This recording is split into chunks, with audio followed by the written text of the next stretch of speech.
everyone, welcome back to my channel. My name is Ariana, or you can call me Ari, and today I am so happy to be back for a couple of reasons.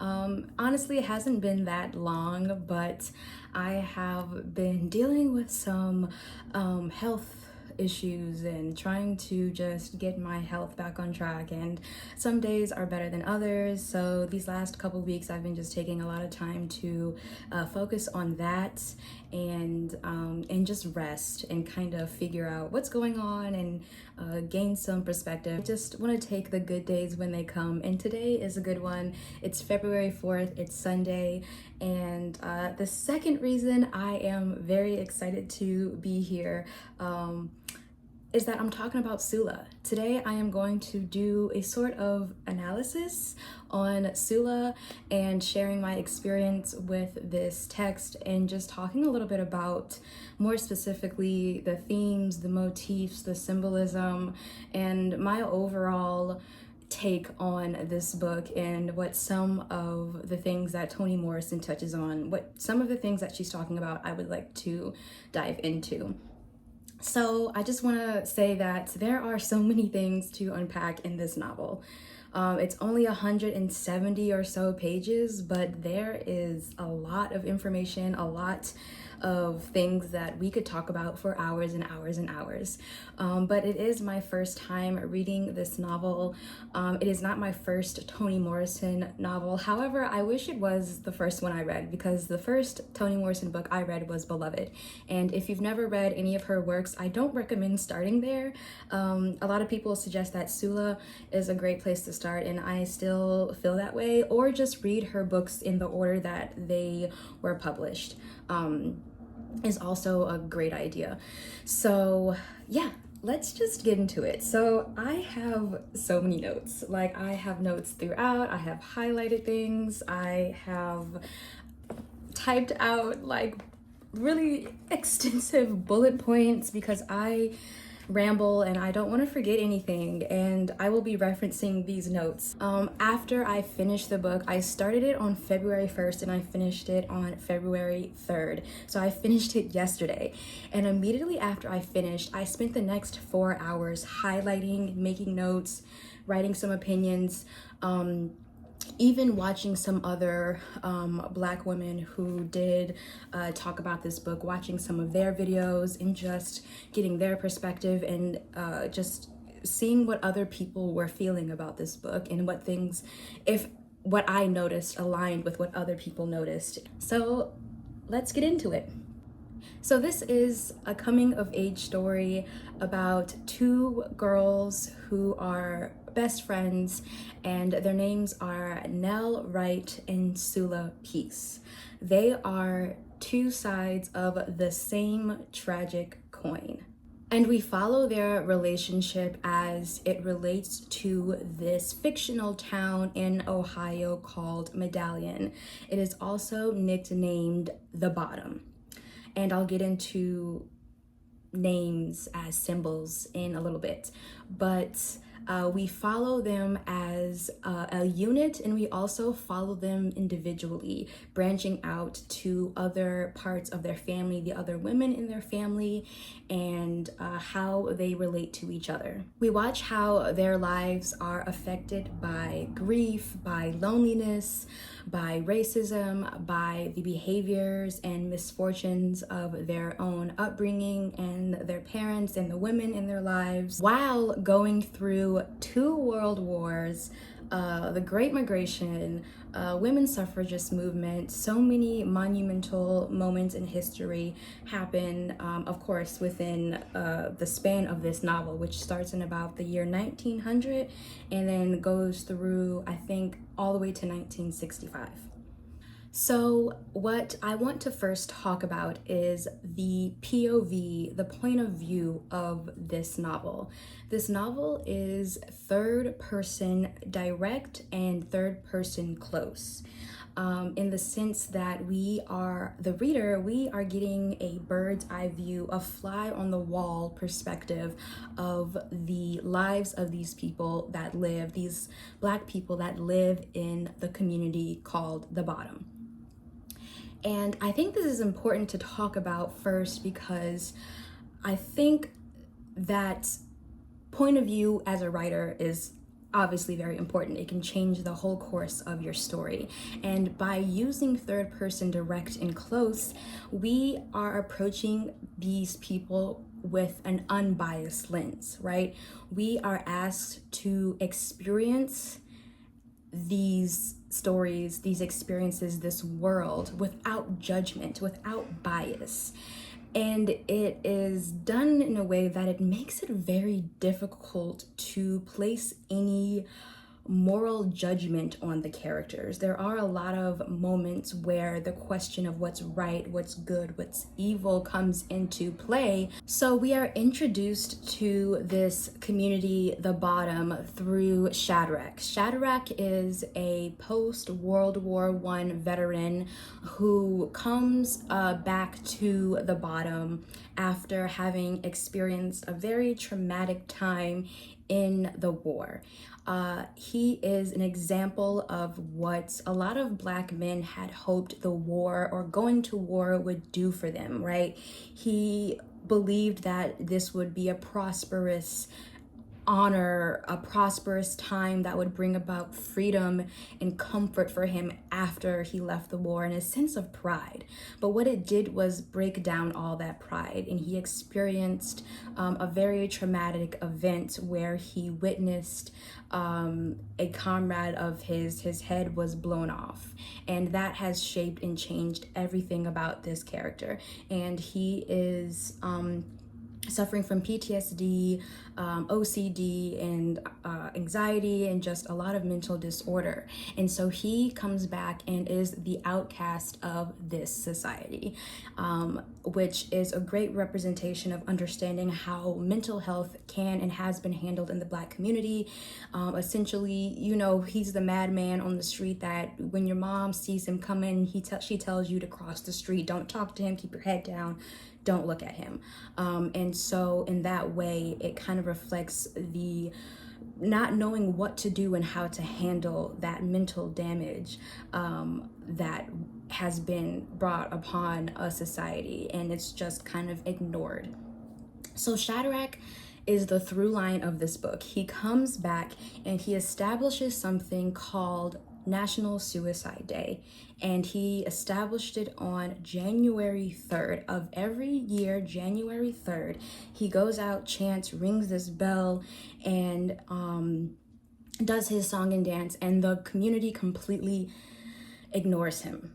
But in ignoring him, they embrace him, right? Because we often become what we fear, and they don't understand it. They fear him, and in doing so, they pretty much become him by the end of this novel. And I'll get into that towards the end, what that means. So something I want to talk about before I continue the trajectory of the story is Toni Morrison's writing and her ability to manipulate pace. This story is very short, right? It's 174 pages, but it's packed with a lot of information, a wealth of amazing literature and amazing writing. And for me, I finished it in like a day and a half. And the way that this book flows is so seamless. It's hard to put it down. It's hard to find a place, even when there's a chapter break, to stop reading, because it just carries you like a river. It flows through so effortlessly. And though she also has a great way of making you slow down and sit with moments in the text. She makes you, if she wants to, as a writer, she can make you really marinate and appreciate a moment. I also want to point out that her dialogue is so intense and specific, and it doesn't happen often.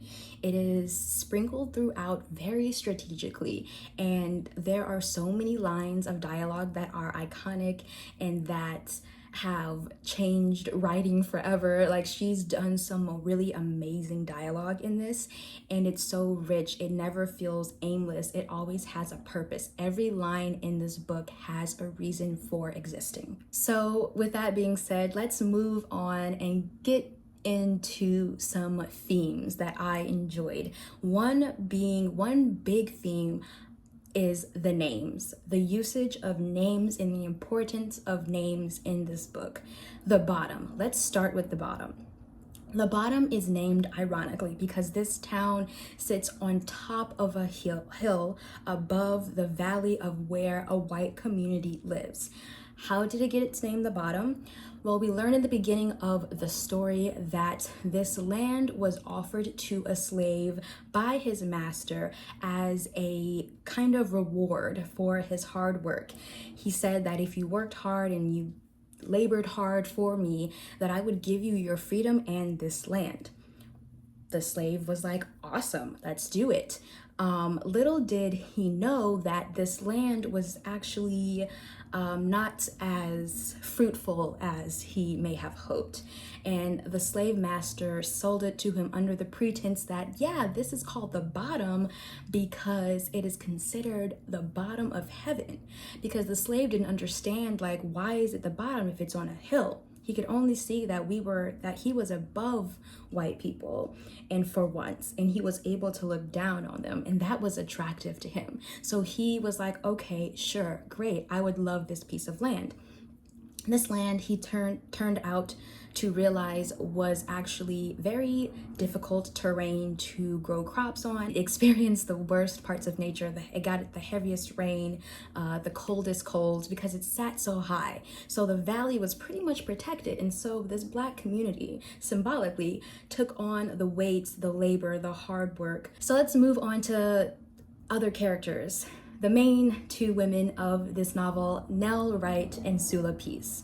Let's talk about their names really quick. Nell Wright, her last name is Wright with a W in front, and this suggests that she is morally right. She was raised very obedient, to be subservient, to be easygoing, to be the ideal woman. Sula Peace, her first name, Sula, also ironically stands for peace.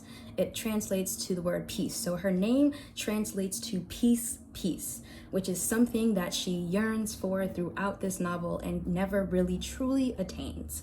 She is more of a free woman, a very individualistic woman. She marches to the beat of her own drum.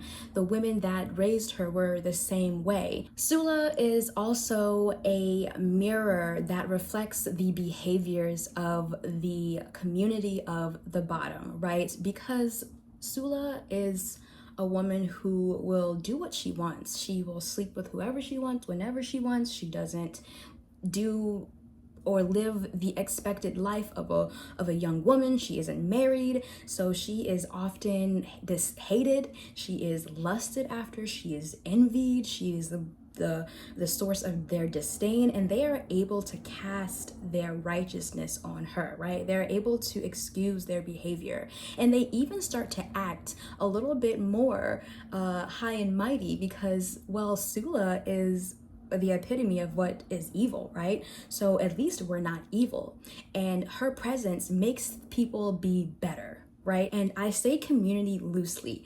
I think that the bottom is less of a community in the sense of people choosing this space to share together, rather that they are ill-fated for this space, that they have no choice but to be here together, so they are. So then we have one of the most compelling characters to me in this novel, and that is Eva.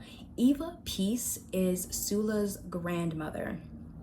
Eve, derivative of the name Eve, suggesting the first woman, suggesting the motherly woman, suggesting the woman that makes her own choices and has to suffer her consequences. And an example of this is early on in the novel, her son, named Ralph, but is nicknamed Plum. When he's a baby, after Eva's husband, Boy, which is also an ironic use of name because he is a grown man nicknamed Boy, and we never get his real name. And really quickly on the usage of names, why I think this is important is we'll see this manifest in, if you've read this book, you'll know that there are characters, 3 boys named Dewey, and there's another character she names Tar Baby. She uses these names that are ironic to use within the Black community, right? Because these are names that white people have associated with Black people. Tar Baby is a slur, it's an insult, it's not a nice thing to be called, but she does it out of irony because the name Tar Baby is for someone in this community who is white, who is fair skinned, and she does it out of irony and out of spite.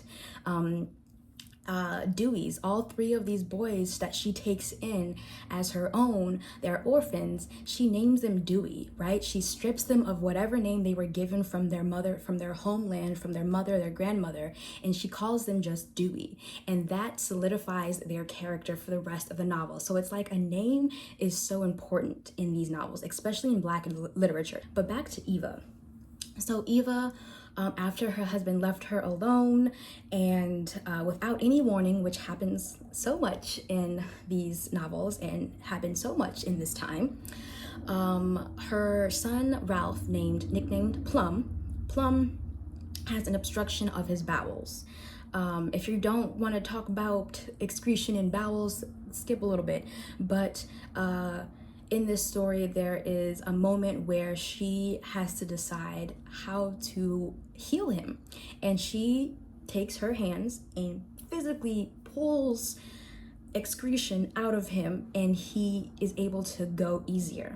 Now, this is important to note because later in the novel, when Plum comes back from war, he is also shook, devastated, and addicted to heroin. He is not doing well. And in Eva's eyes, he has reverted back to that childlikeness that she wanted to be rid of, right? She's an older woman. She does not want to take care of children if they're not children. And so she ends up dousing him in kerosene and lighting him on fire. And she explains the reason why she does this is out of love and mercy, because rather than having him die by his own self-destruction, by his own self-pity, she thought that mercy killing him in this way would be more honorable, would let him die a man than letting him be succumbed to his addiction. Fire and water play a huge role in a lot of Black literature. It shows up in books as recent as Jasmine Ward's Let Us Descend. It shows up in books like Octavia Butler's Parable of the Talents and Parable of the Sower. There's this sense of cleansing, of transformation, of washing away, of new things to come when fire and water are involved. Let's talk about friendship, right? Let's talk about the 2 women where friendship is the theme for them, Nell Wright and Sula Peace. So their friendship is a whirlwind. It is tumultuous. It is what we would consider as toxic and a bit dangerous, right? So their friendship was built off of desire, built off of yearning, built off of loneliness, of needing to be seen and wanting to be heard and dreams to be felt and understood. And they both understood that sense of yearning and they needed what the other had, right? We fast forward, they're a bit older, 10 years go by, right? Sula within that time of 10 years has gone to college and has traveled. Nell has never left. She's only left the bottom once, and that was as a child. She ends up marrying a man named Jude and has kids and lives that life, right? That life that is expected of women. Sula goes off to college and does all these things and comes back looking like a movie star and is an example of what women shouldn't be doing, according to this time period. The next very heartbreaking thing that happens in this novel is that Sula sleeps with Nell's husband, Jude. And apathetically so, right? She sleeps with him with no feeling at all. It seems as though the way Toni Morrison describes this moment as Nell sees it, as this, remember, third person close, as this way that Nell sees it, but from our bird's eye view, it is as if neither Jude nor Sula give a crap about what's really happening. And that there is this sense of like primal nature, natural thing that like, there is really no attachment to anything or anybody. They just are. But this rocks Nell's world. This rocks everything she believed in. She put her eggs into this man. She put her belief into this man, this marriage. And now that it's been severed and she's losing a best friend, she feels completely lost and like she has no sense of self. There's even a moment where she's like, my thighs, what do I do with these thighs? Like, what do I do with this body?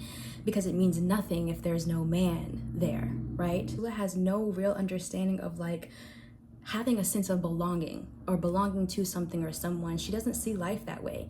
She sees everything as the same old thing. Men are the same. Everybody's the same. Girl, this ain't nothing but life being lived, okay? And the sooner you realize it, the better off you'll be. And so they have this kind of argument on Sula's deathbed. Sula is dying, okay?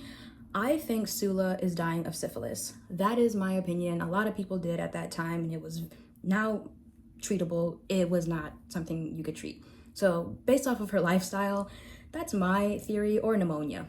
Sula is dead. Sula has died and the city has lost it, okay? It is experiencing a decline, a swift decline. Gentrification is happening. There's a tunnel that has been being built, and it's a tunnel that is going through the community, the bottoms community, but they cannot, the black men that work there or live there are not allowed to even touch it. They're not allowed to work on it. They thought that because this tunnel was being built that they would have access to working on it. That's not the case. They are completely shut out from it. Back to our good old dude Shadrach. By the end of this novel, Shadrach, after the death of Sula, which I think she dies in the fall, like October. And so the next January 3rd, Shadrach does his thing. For years, people would ignore this. But this time, people start coming out of their homes and they're laughing and watching and gleeful. The sun is shining and he's ringing that bell on National Suicide Day, January 3rd, and they start to follow him. Never done before. They start to follow this man towards the tunnel, towards water, the river. And I think there's this hymn that is sung, shall we go to the river? Shall we go to the river? And they sing it during funerals. And again, another example of how water plays a part in this book.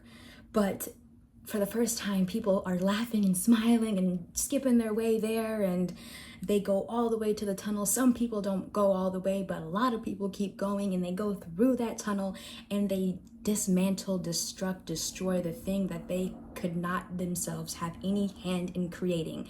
They destroy the tunnel, and in doing so, it collapses and they drown. They succumb to water, right? To nature. They're back to that nature. And many of them died, and bodies, some were never to be found. I think this means, if what I believe National Suicide Day meant for Shadrach was that this was a reclamation of death, a reclamation of like, hey, I have control over something. And today is the day that we take that control. So anybody who wants to take control of their own destiny, come now, this is the day to do it. And I think because the bottom was already disintegrating, it was already going to die. It was dying, it's dead. They chose to go on their own terms, willingly or unwillingly, right? It feels like there's a lot of like fate happening in this novel, that things are just meant to work out this way, no matter what. Like, even if we don't know all the answers, it doesn't matter because this is how life was meant to go. So the real ending of this is when Sula feels a spirit, that spirit, not Sula, when Nell feels the spirit of Sula, and she realizes her grief has not been with Jude, right? She thought her grief was losing the man that she loved and the man that never really loved her, because let's talk about it really quick. Jude, his name, Judas. Judas in the Bible betrayed Jesus. Judas also betrayed Jude. Judas also betrayed Nell. So there's that. But she realizes at the end that it wasn't Jude that she wanted or needed or was missing. It's her best friend, her soul tie, her soul sister, Sula. And it's important to know that because Sula also on her deathbed, Nell wasn't dying, but on Sula's deathbed, she remarks that she wants to tell Nell that it doesn't hurt to die. The last thing she says was like, oh, I can't wait to tell Nell this. It doesn't hurt at all. And it's these women both wanted to tell each other about their experience. And at the end, it was still their friendship that stayed together, that the bottom fell away, people died off, but their friendship remained. That's a lot. There's a lot to unpack in this novel. There's so many things that I haven't been able to share because I can't make this video but so long. Love to hear your thoughts about this novel in the comments, so let's talk about it. Anyway, I'm gonna wrap this up, but I'm so passionate about this book, and it's early on in the year, but this is looking like top 3 territory for sure. So anyway, thank you all so much for watching this video and hanging out with me. Please give this video a like, share your thoughts, and I hope to see you in the next one. Bye.